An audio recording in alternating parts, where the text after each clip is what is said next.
The Ewald 960 series flash cutter by TJ Snow is designed for cutting wire rope cable and steel braided hose to precise lengths. The flash cutter automatically feeds materials, performs the cut, and delivers finished pieces ready for the next operation. The process begins at the payoff stand, where cable is smoothly pulled from the reel.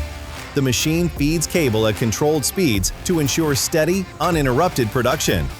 Next, the cable enters the belt feeder, driven by a precision servo system that meters the exact program length.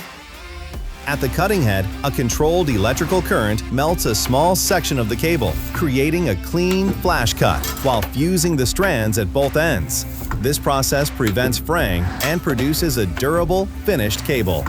Once the cut is complete, the finished piece is automatically ejected into a customer-supplied bin or conveyor ready for packaging or the next manufacturing step. The Ewald 960 series flash cutter is equipped with an intuitive touchscreen interface that makes setup and operation simple and precise.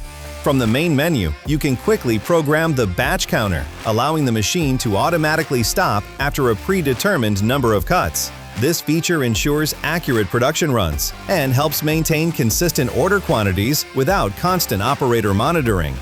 At the heart of the system is the Entron WS500 control, providing precise management of both electrical current and timing during the flash cutting process. The control system allows operators to fine-tune the cutting cycle to maintain consistent part length and cutting accuracy throughout production. Additional features include cut tension adjustment, which helps control the shape and appearance of the cut by maintaining proper tension during the cutting process. The control system also features scaling factor adjustment, which allows operators to fine-tune the programmed length for maximum accuracy. Manual mode with keyed safety override, and end sensor protection, which can detect a no material condition and automatically stop the machine to prevent misfeeds. Together, these features give operators complete control over the cutting process. For more information on the Ewald 960 series flash cutter, contact us at tjsnow.com.